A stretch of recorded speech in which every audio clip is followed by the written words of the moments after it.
Estou aqui na IOF, Instituto de Ortopedia e Fisioterapia. Vou conversar com o médico ortopedista, Dr. Davi Guzmão. O Dr. Davi Guzmão vai nos explicar um pouquinho de uma cirurgia que é uma cirurgia complicada, né, doutor? E as pessoas sentem muita dor nessa região, né? Cirurgia de quadril. Muito prazer no programa Live. Prazer. A técnica nova que a gente vai conversar um pouco é a videoartroscopia de quadril, que é uma técnica que nos permite resolver uma série de problemas, principalmente numa população de faixa etária jovem, na faixa de 20 a 40 anos, que sofrem de dores na região inguinal, né? E é muito prevalente, principalmente em alguns esportes, dentre eles o futebol. Como o nosso país é um país que tem principalmente o futebol como o principal esporte, então isso é muito prevalente no Brasil. O que é? É a perna que começa a doer, aquela parte ali atrás? A pessoa pensa que é um nervo ciático? Como é que é essa dor? Em geral, essa dor ela ocorre bem na frente da virilha, né? Às vezes a pessoa que sente essa dor confunde muito com sintomas de um estiramento no tendão, uma hérnia, um estiramento no músculo, tá? Então o que a gente nota é que essas pessoas param a atividade esportiva durante um tempo, melhoram a dor, mas quando retornam à atividade, essa dor fica recorrente, né? Mostrando que não é uma distensão simples, é algum problema que está escondido e que no momento que a pessoa tenta voltar à atividade, começa a dor novamente. Aí só operando, doutor. Aí existem dentro desses pacientes uma série de alterações, né? Mas muitas dessas alterações do quadril podem ser resolvidas e melhoradas através da videoartroscopia. É feita aqui mesmo no IOF? IOF? Esse é um procedimento que a gente elege para se fazer dentro de um hospital em função da quantidade de equipamentos que é necessária. Porque essa cirurgia a gente usa o vídeo para a gente ver diretamente a articulação e junto com isso a gente utiliza raio-x também. Então são dois equipamentos que nos ajudam a auxiliar a fazer essa cirurgia da forma mais precisa possível. Tu vai fazendo e a imagem está ali na tua frente, né? Quantos furos são assim para fazer essa cirurgia? Aqui eu tenho um pequeno modelo plástico, né, que mostra a articulação do quadril, que é a parte do fêmur e a parte da bacia. Então o problema é que a articulação do quadril é uma articulação muito profunda. Ela é envolta por um envelope de músculos, que depois até a gente vai mostrar, e esse envelope muscular protege e esconde muito bem essa articulação. Então o que a gente faz? Através de 2 a 3 orifícios, a gente insere instrumentos que são longos suficientes para chegar nessa articulação, e esses instrumentos têm 5 milímetros de diâmetro.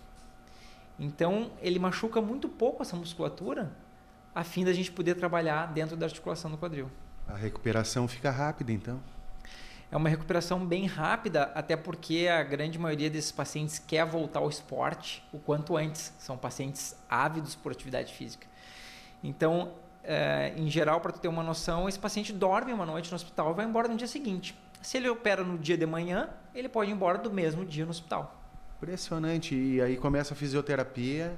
A fisioterapia inicia imediatamente. Em torno de umas 6 horas após a cirurgia, ele já faz a primeira sessão de fisioterapia. Aquela ideia de que a pessoa vai ter que ficar parada ou acamada ou muito tempo sem fazer atividade é uma coisa bem do passado. Como mudou a medicina, né? Antigamente abria, daí só para cicatrizar ali já demorava quase um mês, né? Exatamente. A gente aprendeu muito nessa época com os pacientes que eram mais inquietos. Os pacientes que eram mais inquietos e mais ávidos por atividade tinham uma evolução melhor.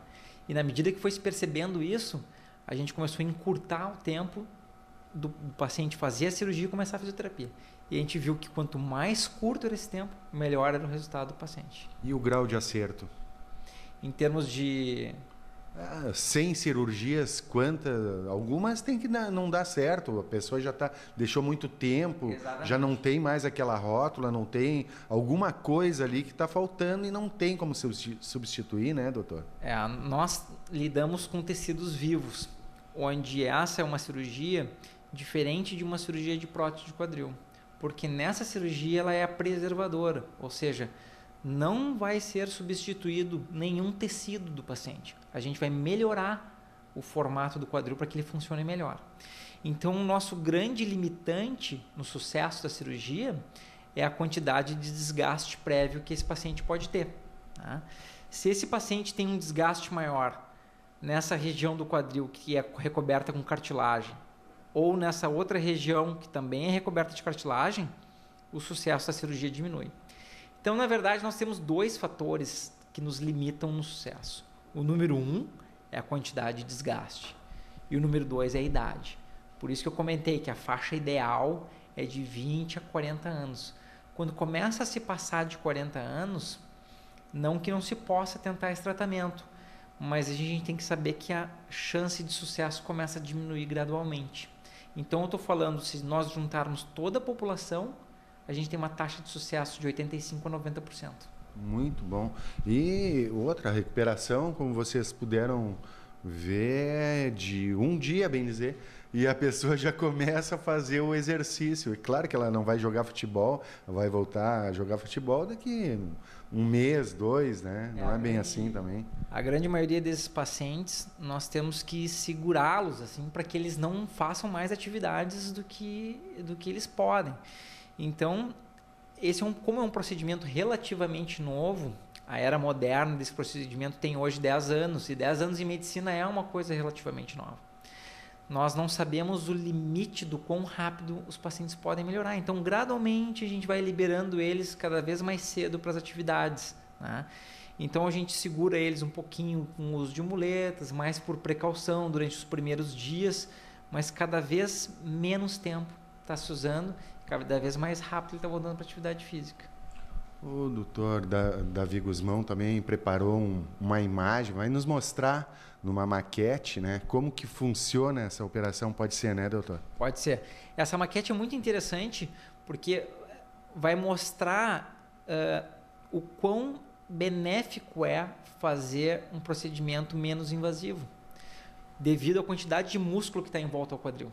Vamos ver então. Então, esse é um modelo plástico que simula um quadril, e é nesse modelo que a gente ajuda a treinar cirurgiões que estão começando nesse tipo de procedimento. Tá? Aqui está a parte óssea que está envolta pelo modelo, e para que a gente consiga chegar nessa articulação, a gente tem que passar uma série de camadas musculares. Esse plástico transparente simula a pele do paciente. Tá? Então, eu vou abrir aqui para mostrar a musculatura. Então, como se pode perceber, o quadril ele é uma articulação profunda. Aonde a gente quer chegar está aqui embaixo. Ó. Nessa parte branquinha, que é a parte que tem a cartilagem do quadril, é onde se deseja atingir para fazer o tratamento necessário.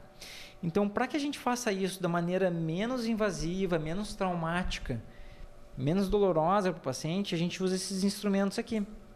São todos instrumentos que têm um diâmetro máximo de 5,5 milímetros. Tá? E esses instrumentos eles vão entrar no quadril através de pequenos orifícios de 5 milímetros, chegando nessa articulação, fazendo o menor dano possível para que a gente possa corrigir o problema. Tá? Então, aqui a gente consegue ver a quantidade de músculo que está envolvida. Normalmente, num dos portais que a gente coloca, entra uma câmera, que tem esse tamanho, em torno de 5 milímetros também. E por outro orifício, a gente coloca um instrumento que vai trabalhar para modificar o formato do quadril e fazer ele funcionar de uma maneira melhor. Impressionante, né? O que é o estudo, né, doutor? Tem que se estudar exatamente, facilita para todo mundo. São as empresas que realmente conseguem ter equipamentos, né, e fornecer aos doutores, e quem ganha com tudo isso são os pacientes. Antigamente, esse procedimento ele veio crescendo em número nos Estados Unidos, principalmente devido a um desenvolvimento da indústria. Para tu teres uma noção, de 98 até 2008, nos Estados Unidos teve um aumento de 1.700% em número de procedimentos. Por quê? Se tornou mais fácil, mais seguro e com uma resolução maior dos problemas do paciente. Os planos de saúde cobrem? Hoje em dia, a grande maioria dos planos de saúde cobrem esse tipo de procedimento, principalmente os planos que têm a sua tabela atualizada de 2009 para hoje. Te agradeço, viu, doutor? O programa Life te agradece mesmo. Obrigado, viu? Tá joia, muito obrigado, que agradeço.